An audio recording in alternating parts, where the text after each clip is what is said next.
Hi, it's Michelle Lightworker, and welcome to Enlightenment Activation, episode number 9. We're focusing on the shadow of love this episode, which is fear.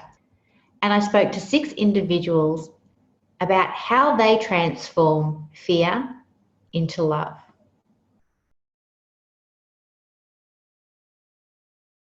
Hello, my name is Ricci-Janeadams and I live in Melbourne in Australia, and I'm 39 years old, not for much longer, and I'm an intuition expert.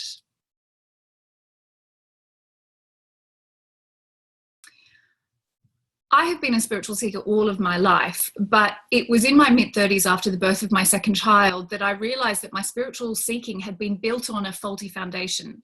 I hadn't ever gone to meet my fear.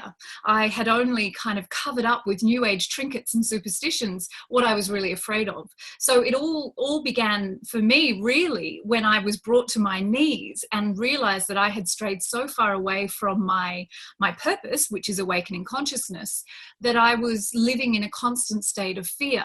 That was really when I began to interrogate what this spiritual seeking business was all about, and realized that I had built my practices on fear, not love. Nothing real can be threatened. Nothing unreal exists. So says A Course in Miracles. And from this, we begin to understand the true nature of the infinite. We are no longer trapped in the illusion of believing that there is anything other than love. But there's a little ways for most of us to get there. And paradoxically, the way for us to live in a state of love is to actually go and joyfully meet our fear. Our pursuit of fear, becoming fear hunters, if you like, is actually the most expedient path to live in a state of grace, to live in a state of communion with the infinite. Most of us will do everything in our power to avoid going to meet our fear, and this is actually where we create our problems. The fear itself is never a problem. Fear is simply a messenger. Fear is showing up in your life in whatever way it is, whether it's an anxiety or stress response, whether it's panic, whether it's rage or anger. It's simply there to indicate to you where you have gone wrong, where you have stepped off the path of pursuing your life's purpose. And the joyful thing about this is we all have one purpose. We all have the same purpose. You don't need to spend sleepless nights wondering what yours is. Your purpose is exactly the same as mine, and that is to awaken to our true nature. And I can give you the answer to what that true nature is. It's love. We've been, if you like, immersed in a dream of whatever we want to make it, but the dream is largely, predominantly fear. But it is just a dream. So how do we wake up from a dream? How do we wake up to our true nature? We simply look at the contents of that dream. We look at all of the times and places that fear is apparent in our lives. And we go over to it and we say, hey, fear, how you doing? Let's have a chat. Now, in most of our Western medical models or psychological models of treatment, we would stop there and we'd actually spend a really, really long time like diagnosing our fear. We would spend a long time cataloging it. We'd put special names on it. We'd give it all sorts of different kinds of treatments and medications possibly. But what if we just went back to basics and recognized that there is only love, and anything that is not love is fear, and fear does not exist. So all fear is one fear. It doesn't really matter how it's showing up for you. In that simplicity, we have our power back. Where there is fear, I have deviated from the path of awakening my consciousness, and my soul is lovingly trying to bring me back. Depending on how far I've deviated will determine how intense that returning to the path is. But in truth, it's not difficult to recover as long as we're willing to accept the basic premise that all is love. And that takes a kind of consciousness engineering, a retraining, if you like. But we don't need to make it difficult. And that's what I think it becomes very attractive. Marianne Williamson talks about this. You know, we become enamored of our darkness and we want to spend all this time, you know, we found our fear, we found out the reason that we've got all of these fears, and then we want to kind of stay there, and then we want to join support groups for our fear, and then we want to get company for our fear. But what if the point of meeting your fear is not to spend lots of time with it, but then to transmute it? And the way we do that is to go to the highest vibration possible, which is love.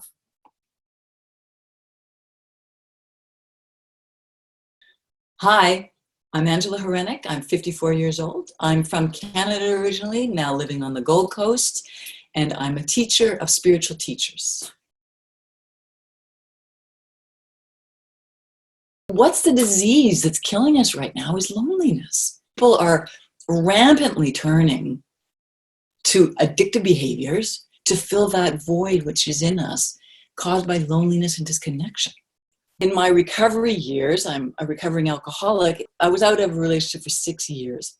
And I really, really, really wanted to be in a relationship. And I remember I was at a kirtan kind of experience. And I remember feeling like, what is love? Like, how come I don't know what love is? Like, well, how come I'm not feeling it? How come I'm not in a relationship? And this voice came back and it said, Angela, you do not know what love is. I was like shaken. And that voice knew that I had this idea of what love was.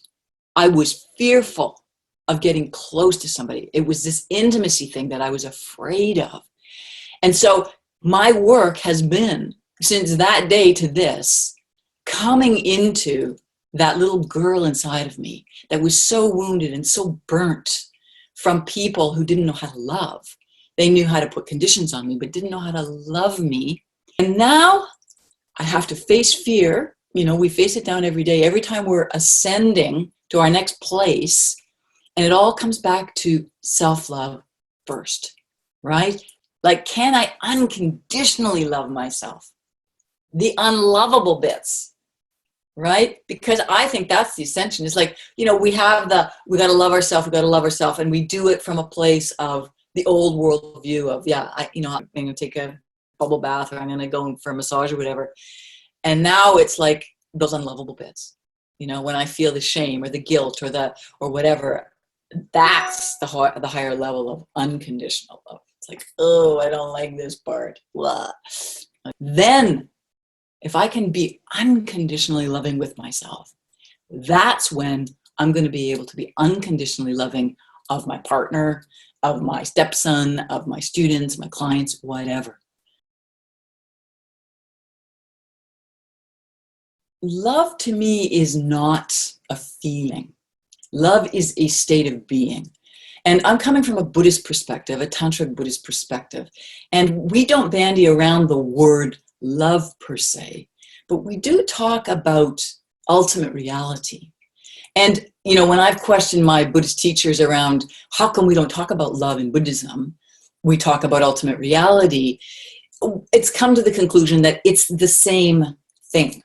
What love is in a Christian sense or a Judeo-Christian sense is the state of absolute unconditioned reality. We're living in two worlds all the time. We're living in the relative world where we're walking on the street, we're interacting with people. Simultaneously, we're living our being, the cells of our being are actually in a vibration in ultimate reality.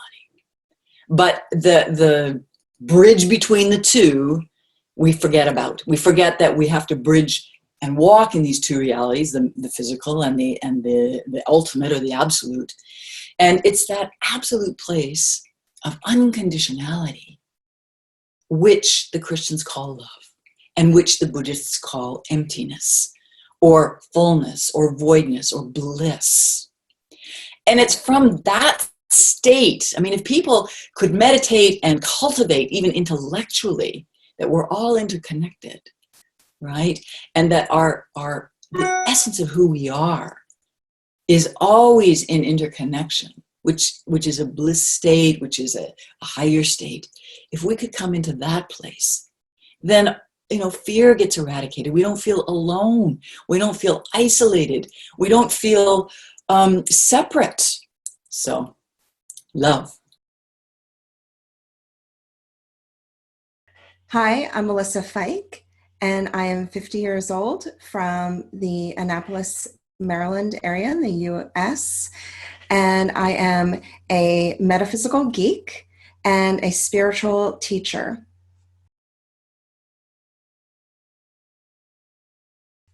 Fear comes up in our lives in so many different ways.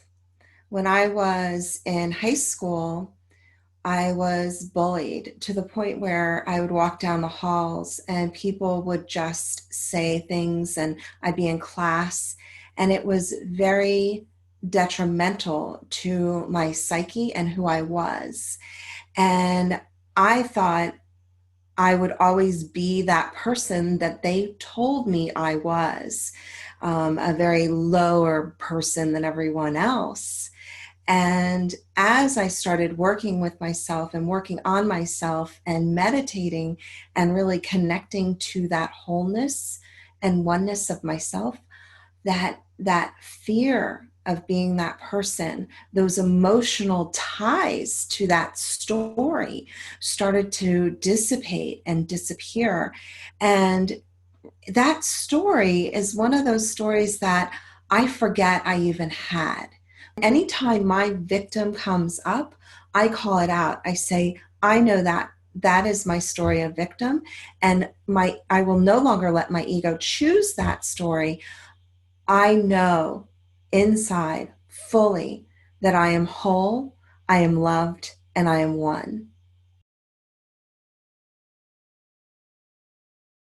Duality in our universe is very important because it's that good, bad, and it's that negative, positive energy.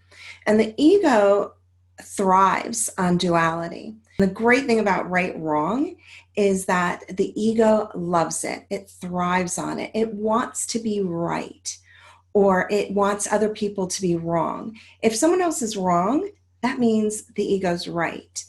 A higher state of consciousness understands the full picture. But when we incarnate and come into a physical body, we're separate. We're no longer part of the oneness. And when we're separate, we only see separation all around us. So I'm different from you, you're different from me. And that brings us to a place of fear. And fear is the great way for us to be controlled. So society likes us in that duality, in that split, and in the fear, because the best way to control someone is to keep them in fear. And when we're fearful, we're in the duality. We're split from who we truly are. What the fear does in our lives is it separates us from the divine love and the divine essence, which is really at a core level who we truly are. And it's not always a fluffy, pretty, divine love is so much bigger than that. And when you can glimpse at that love and feel whole in that moment, fear no longer can play a role in your life because you start seeing the ego for what it is. And when you connect to that divine love, you feel more on purpose, you feel more alive, and you feel like you can have mystical and magical experiences, and you do. When you start to connect to that divinity, you recognize that beauty within and the love within, and how you are not separate from the divine. You are part of that. And when you can become part of the divine, you actually start creating things on a more amazing level. And the creation that happens brings you to a place where you connect with people and you feel less separate and more part of the whole. Hi, I'm Deanna Lee. I'm 51. I live on the Sunshine Coast in Australia, and I'm an intuitive healer and mindset coach. In 2013, my ex-husband, who is the father of my child, was diagnosed with cancer. The tumour is a very unusual tumour and it's wrapped around the aorta. It was growing into the diaphragm and into his spine. He also has a tumour on his kidneys. He was in intensive care and the surgeon was actually with him. And the surgeon, when I walked in, said to me, "You have no idea how lucky he is, he's here." Apparently he was leaving until he thought of Madison, our daughter, and me. And next thing he's back in his body with lights being shone in his eyes and being hit by the nursing staff to bring him back. These last 3-4 years, each year he's had at least one incident where we've nearly lost him. Going through that left me in a very heightened place of fear that he could die at any time. I think that fear drove me to start pushing myself in many areas of my life, which ended up, in my case, pushing me basically into a collapse. So it was through that physical collapse that I managed to see all those patterns of how I pushed myself so hard. And I think that's where I really shifted from that place of fear into that place of trusting and letting go. None of us know when it's our time. That's an arrangement we have with God, when it is our time. And so we really need to focus on living and loving and being here. From a natural perspective, that has not been part of Greg's journey, and that's been a big part for me to let go of that, because I know many people that have healed themselves from cancer using natural methods.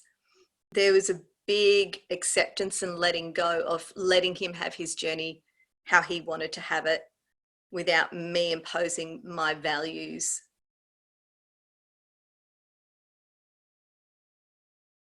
There has been so much healing. I've found a depth of that unconditional love, not only for myself, to honor my part of, in this journey and the healing and to hold that space, but also I've been able to hold that unconditional loving space for him. I was able to put aside all my fears. I found is that the journey has brought me, it's become a love story. And our relationship has just come to such a depth and beauty that we never had, even when we were married. I mean, I'm getting goosebumps now. We truly can see into each other's hearts and souls. For me, it was learning that God, the universe, had my back, that everything unfolds for its highest good. And for a long time, I could not see that. And even with this whole unfolding of this journey, and with all the sadness that is involved, I can see that there is so much rightness and beauty and healing, and that there really, I do trust that God has me, has our back, is looking after us. That in itself has been priceless. Hello, my name is Samuel Jennings. I'm from Northern Ireland and I'm a life and spiritual coach. I've been on this self-discovery journey since I arrived on the planet 54 years ago. The term ascension process can actually be scary. In this three-dimensional world, we've been subjected to a thing called the mind. where effectively we've been cut off from our true essence, our soul and our heart. And that's the true essence of who we actually are. The mind is a figment, literally, of the imagination. And the mind, or the head, is given to fear. The soul and the heart is love. And it's light.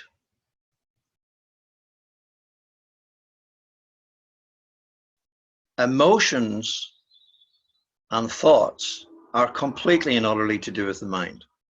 Emotions are not heart things. Feelings come from the heart. Emotions come from the mind. And emotions come up as a resistance from the mind. Because the mind, ego, has been running our lives. And the mind is fear. So when the love and the light of our true essence, our true consciousness arises, i.e. the ascension process, it literally starts to penetrate into the dark side of our being, which is our mind. And that dark side has emotional, mental, and indeed physical attributes, because the body, bless it, the poor body's been caught up in the crossfire here. So the body actually is having to release and detox. We're actually releasing not only our own stuff, but our forebear stuff, and indeed perhaps the collective, i.e. collective humanity. I have experienced quite a lot is the fogginess in the head, heavy legs, and also a humming in the left ear.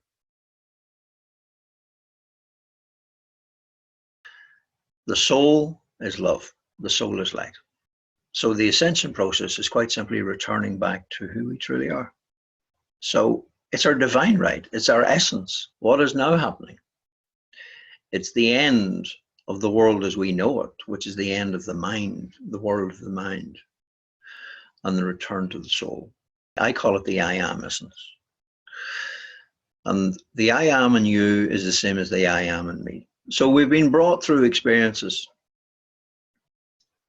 which some people call the dark night of the soul, but it's actually not the dark night of the soul. What it actually is great news for the soul. It's the ego being put in its place, which I feel is no more and no less than the ego is actually encapsulated. The mind is encapsulated into the soul and the heart. So the soul and the heart is now running the ego instead of the ego running amok. We are having to get rid of fear frequency out of our physical, mental, and emotional lives, also out of our relationships. And that which is applicable to ourselves as an individual is applicable to ourselves as a species. The human beings are becoming light beings. We're becoming lighter in every way, physically, mentally, emotionally. And in actual fact, our mental and emotional being is just merging with our soul. So there is no more duality. There is no more ego and the higher self. There's no more lower self and higher self. There is only the one self. Hey, my name is Hannah Andrews. I'm based on the Sunshine Coast in Queensland, Australia, and I am all about keeping it real. I'm a yoga teacher, healer, spiritual teacher, chakra queen, keeping it real queen if you like. I'm about to turn 33 in about 2 weeks. Why is it important to keep it real? Well, that's really come from my own personal experience and kind of living in a big kind of delusion for a long time and waking up several times from high-risk drug taking and then kind of going, spirituality became my drug. We're humans, we have emotions, and for us to deny that cuts us off from our heart. If we're stuck in our head and figure everything out, it doesn't happen. We're human beings, we've got our whole being and whole body, but we need to be in it to be able to feel, and our heart is where it's at. It doesn't matter what we're feeling because it's all just energy, but it is about keeping it real about what we're feeling. It doesn't mean that, we need to act on every single feeling, but it is about keeping it real about what we're actually feeling. When we're honest with how we're feeling here, we are more of a whole being. We love our whole selves, not just what's in here.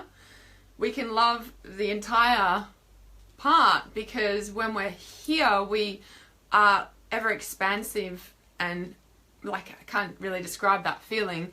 We're able to hold that.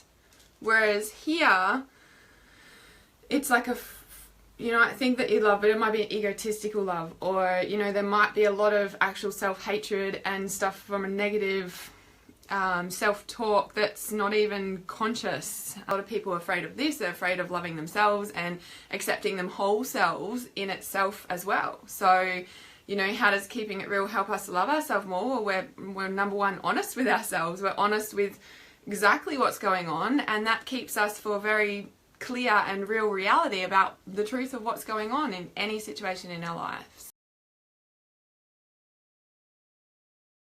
Spiritual bypassing is when we stay here and we disconnect from what is real in here.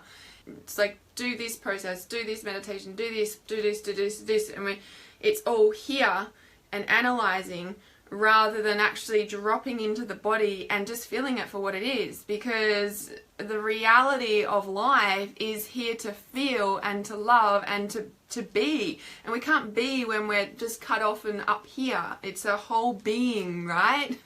So yeah, the spiritual bypassing is probably like a real big deal, to be honest. For me, I think I've got a lot of ground to stand on talking about that, because I used to do that for a long time. And as I said in the start, that's kind of where I woke up from again. Had, another awakening from being awake, or whatever the fuck you want to call it. And there's a lot of people walking around with a spiritual ego that is no different whatsoever to a human ego at all. I guess the truth is, and what I'm feeling for people is, don't be afraid of feeling. That's the biggest message. And when you start having awarenesses and start coming out of here and into here, there will be tears. And don't fucking be afraid of them, Like, when we start to soften and the shell breaks, it's like a baby chick cracking out of the shell. It's like, cheep, cheep, mum, like, like a baby comes out, it cries, Be afraid of feeling. It does take courage to feel, but you are a spiritual warrior. You are a being of light, and you are here on this planet to help humanity evolve, and you're already doing it. And the more that you can be safe and have courage to feel what you're feeling, that transforms everything around you and the people around you, just by you having the courage to feel. So don't be afraid of feeling.